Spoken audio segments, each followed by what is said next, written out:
നഗരസഭാ ഭൂമിയിൽ നിന്നും തടിമരങ്ങൾ മുറിച്ചു മാറ്റിയ സംഭവം അന്വേഷണം ഊർജിതമാക്കണമെന്ന് NYC നേതാക്കൾ. നടപടി വൈകിയാൽ ശക്തമായ സമരങ്ങൾ നേരിടേണ്ടി വരുമെന്നും NYC. വാർത്ത കാണാം, ഇടവേള കഴിഞ്ഞു.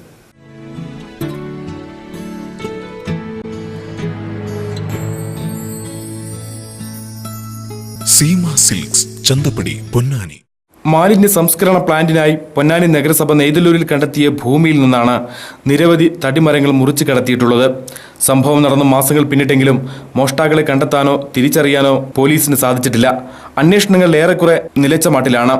പ്രതികളെ ഉടൻ പിടികൂടിയില്ലെങ്കിൽ ശക്തമായ സമരങ്ങൾ നേരിടേണ്ടി വരുമെന്നും NYC നേതാക്കൾ പറഞ്ഞു. മാധ്യമ റിപ്പോർട്ടുകളെ തുടർന്ന് വിവാദ ഭൂമി സന്ദർശിച്ച് വാർത്താലേഖകരോട് സംസാരിക്കുകയായിരുന്നു NYC പ്രതിനിധികൾ.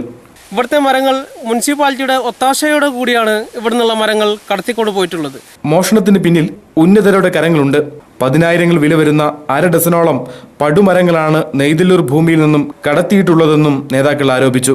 NYC നേതാക്കളായ നാലകത്ത് മൻസൂർ, പ്രസാദ് കരുവടി, M മുഹമ്മദ് അലി, N ഷറഫുദ്ദീൻ എന്നിവരുടെ നേതൃത്വത്തിലാണ് NYC പ്രതിനിധികൾ വിവാദ ഭൂമി സന്ദർശിച്ചത്.